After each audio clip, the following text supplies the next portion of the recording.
Hello বন্ধুগণ, সবাই কেমন আছো? আশা করি সবাই খুব ভালোই আছো। তো আমার মুখের অবস্থা খুবই খারাপ হয়ে গেছে। তো ভাবছি কিছু একটা করা যাক, কি করা যাক, কি করা যাক, আইডিয়া। তো চলো সাথে দেখতে থাকো। তো তার আগে আমি একটু খাওয়া-দাওয়া করে নেব। তো খাওয়া-দাওয়ার মধ্যে আজকে রয়েছে হলো দুধ আর কেলগস। ও সরি, দুধ কেলগস না, এটা হলো কর্নফ্লেক্স। কর্নফ্লেক্স আর হচ্ছে দুধ। তো দুধ আর কর্নফ্লেক্স কে খাও আমাকে একটু জানিও। আমি এটা মাঝে মাঝেই খাই যখন আমার শরীরে পুষ্টির অভাব পাই।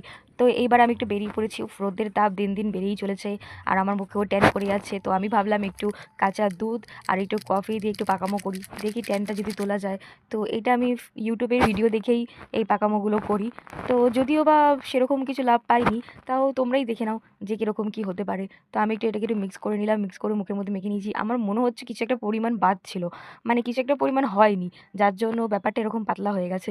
তো যেটুকুই হোক কিছুটা হয়তো হয়েছে। তোমরা কি কিছু বুঝতে পারছো? আমি তো কিছু বুঝতে পারছি না। তো স্কিনটা একটু নরম নরমই লাগছিল। তো এবার দেখো কটা বেজে গেছে, এবার আমি একটু স্নান করে নিলাম। তো স্নান টান করে এবার আমি একটু খেয়ে নেবো।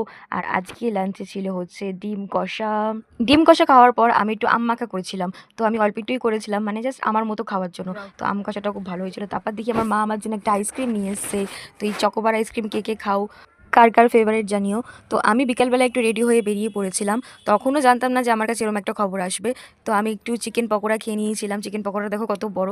আর এই দোকানের চিকেন পকোড়াটা সত্যি খুব ভালো খেতে। আমরা এসেছিলাম একটা জায়গায় ঘুরতে, একটা লেকে, দেখো কত সুন্দর, কত সুন্দর ভিউ। তো আমি এখানে এসে কয়েকটা ভিডিও করে নিয়েছিলাম। তারপরেই আমার কাছে একটা ফোন আসার মনটা খারাপ হয়ে যায়।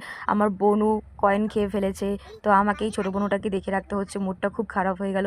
তো ভিডিওটা এখানেই শেষ করছি বন্ধুগণ, টাটা।